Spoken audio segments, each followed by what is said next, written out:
Bonjour à tous. La paracha de cette semaine s'appelle la paracha Shlach.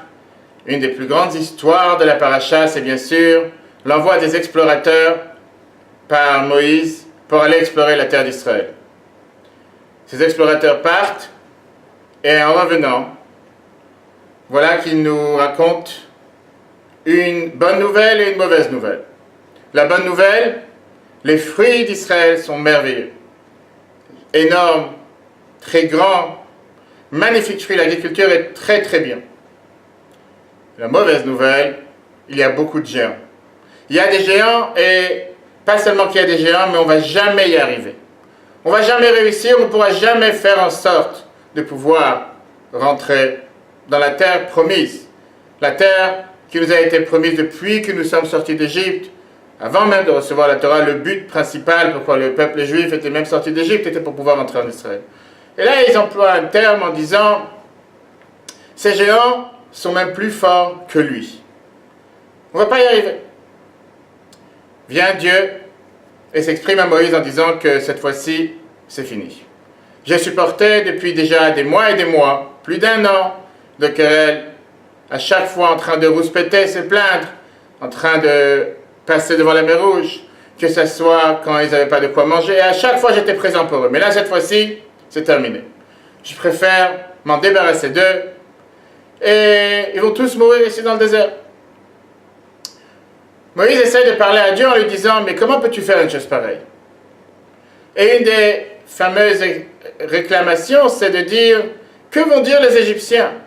Que tu n'étais pas assez puissant pour pouvoir les faire entrer en Israël, et pour ça tu les laisses mourir dans le désert? La question est débattue dans tous les commentateurs. Mais aujourd'hui, on va voir une approche intéressante, l'approche du Rabbi Lubavitch, mais surtout un enseignement profond, intense, et un enseignement que l'on se doit d'appliquer dans la vie de chacun d'entre nous. Une des phrases qu'ils ont employées, c'était que ces géants qu'on a vus en Israël sont plus forts que lui. Et il continue en disant, et donc, puisque nous étions comme des sauterelles face à ces géants, et donc on ne va pas y réussir. La Bible dit que justement dans ce langage vient ici la déception, parce qu'en réalité ils n'ont pas menti. Ils ont seulement raconté les faits, ils ont bien dit qu'est-ce qu'ils ont vu. Mais la question était ce que Dieu justement reprend et dit à Moïse en lui disant, jusqu'à quand ils n'auront pas confiance en moi? Jusqu'à quand ils manqueront ce manque de émouna, ce manque de confiance? N'ai-je pas été présent pour eux jusqu'à présent? Est-ce que jusqu'à présent, à chaque fois qu'ils ont eu le moindre souci, le moindre doute, la moindre épreuve, je n'ai pas été présent pour eux? Que ce soit à la traversée de la mer Rouge, que ce soit pour les nourrir dans le désert, chaque fois qu'il y a eu n'importe quel problème, j'ai été présent pour eux. Alors, même s'il y a des géants, et disons qu'il y a ces grands géants, comme Rashi nous dit, des géants bizarres qu'on n'a jamais vus, et alors c'est la fin du monde, parce qu'il y a ces géants, tout d'un coup, Dieu n'est plus capable, ce qu'il a été capable de faire hier n'est plus capable de le faire aujourd'hui. D'où ce manque de émouna, ce manque de confiance. Et Rashi justement nous dit la phrase suivante, le fait que tu te positionnes comme une sauterelle, le fait que tu te considères comme quelqu'un qui ne va pas réussir, ça même fait en sorte que tu ne réussiras pas. Et le Rabbi nous donne dans une lettre magnifique un enseignement dans chacun d'entre nous. Si tu crois, tu mériteras au miracle. Parce que si tu ne crois pas au miracle, ben à ce moment-là, tu ne mérites pas d'en avoir.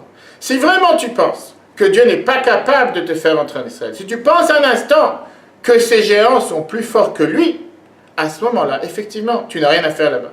Parce qu'un miracle, par définition, c'est changer les lois de la nature. Et donc, si tu veux que je fasse un miracle pour toi, mais tu n'y as pas confiance, tu ne mérites pas de voir ce miracle. Quel profond enseignement pour chacun d'entre nous. Combien de fois dans la vie on rencontre des déceptions, des difficultés, voire des fois des épreuves? Mais n'oublions pas comment Dieu a été présent pour nous jusqu'à présent. N'oublions pas un instant, quand il y a quelque temps on a eu une épreuve de santé, une épreuve dans le travail, à chaque fois on a réussi à s'en sortir. Et plus largement parlant, le peuple juif, 3000 ans d'histoire, combien de fois on a pensé que c'était une catastrophe? On n'allait pas pouvoir s'en sortir. Et à chaque fois, Dieu était présent parmi nous. Ne jamais remettre en cause la émouna. Ne jamais douter un instant que malgré les plus grandes difficultés, Dieu est présent pour nous. Pense bien et tout ira bien n'est pas un simple slogan. C'est un mode d'emploi pour réussir dans la vie de tous les jours. À nous de le mettre en application et de ne pas faire cette erreur qu'ils ont fait les explorateurs. Et à ce moment-là, nous continuerons à chaque instant à mériter de ces merveilleux miracles, protections que Dieu donne à chacun d'entre nous et au peuple juif tout entier.